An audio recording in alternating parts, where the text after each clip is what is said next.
Okay, I'm going to keep this one short. I know I've said that for the last few, but I actually mean it for this one. So 4 days from now, we will have the presidential election, November 3rd. So I've decided to give my final election prediction map. So if you remember, this was my original one back during the primaries. Basically saying all the states I knew were pretty sure were going to go blue for Democrats, red for Republicans regardless of the nominees. This was the one from, I think, about a month or so ago. Basically, once I knew who the nominees and their vice presidential candidates were going to be. And for this map, I had said Biden in this prediction gets 24 states in D.C., 294 electoral votes. Trump gets 26 states and 244 electoral votes, and he loses. But it's not that big of a victory for Biden.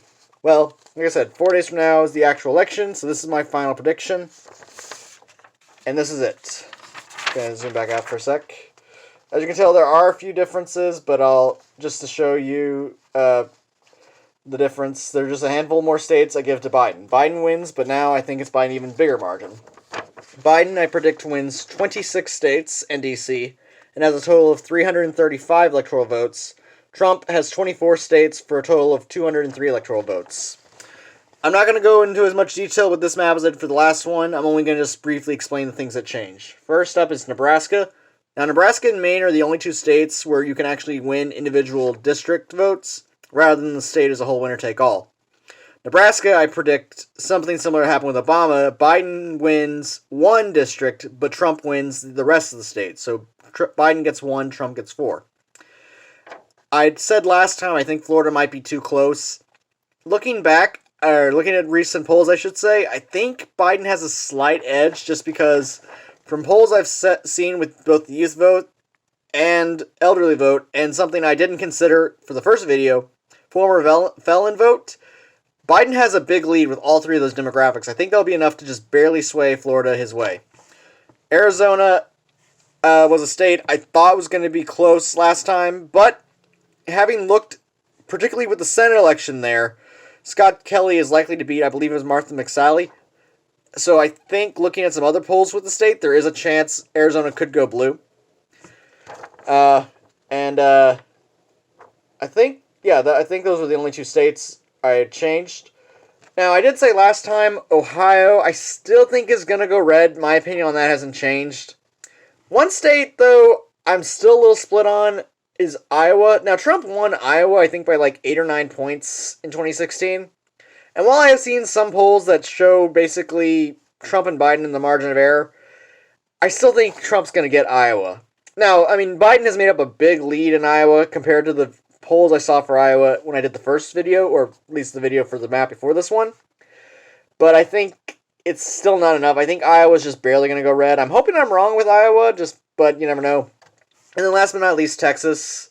And I want to bring this up because I didn't talk about this in the last video. I still think Texas is going to go red.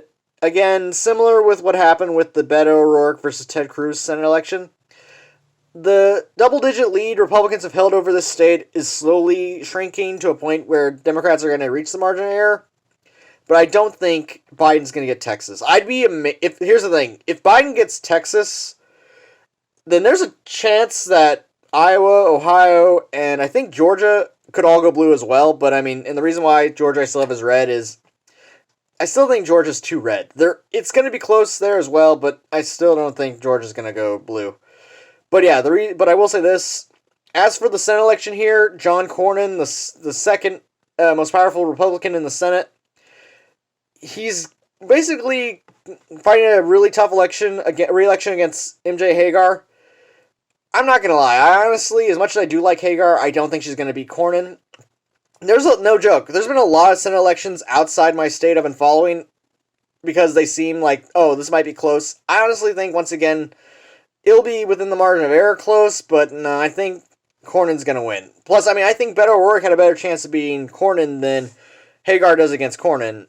Beto against Cruz. I think Beto had a better chance against Cruz than Hagar against Cornyn. But yeah, like I said, ultimately, this is my final election prediction for 4 days from now. Biden gets 26 states in D.C. for a total of 335 electoral votes. Trump gets 24 states for a total of 203 electoral votes. Like I said, this is my final prediction. I'm not a political expert. I'm not like, I didn't study analytics. I mean, I took one political science course at TCU, so this is just based on what I've seen from polls from all these states and what I think is likely going into next Tuesday. I already early voted. I mean, most people in my family have already early voted or plan to vote on Election Day. Some are Democrats, some are Republicans, some are independents that kind of can go either way. But, like I said, just based on everything I've seen, this is my final prediction. Hopefully I'm right. If not, oh well, it will be at least interesting just to see how things go. But yeah, I still think ultimately Biden is going to win. Like, I'm 75% sure Biden has this, is going to win this, but there's no guarantee. I mean, this is just what I predict. If you're a quote troll or hater of my videos who just watches just to mock me for my political or personal views or just other random videos I have, well, hey, you can comment on this in 4 days from now and say how wrong I was or how stupid I am, my liberal tears, etc., etc. But yeah, this is just, like I said, my opinion and what I predict. Man, my hands are so sweaty, it just made a mark on the paper for holding it for 6 minutes. But yeah, so like I said, that's my final prediction. Share your comments in this. Share your thoughts in the comments of this video below. Please like this video and subscribe if you already haven't. And I promise, after the November election, I'm going to take a break from political videos and do some other things. Post probably some more old home videos. I have a few other projects in mind I want to start that I tried doing last year, but because of my last year goal of trying to do at least one video every week, I just didn't have time to film and do these big projects. But I'm hoping after the election I can take a break and focus on politics and do some of these other projects that I really want to start. And yeah, that's all I got for this. That's all I got for this video, and it was shorter than the last few, just under 7 minutes. All right, take care.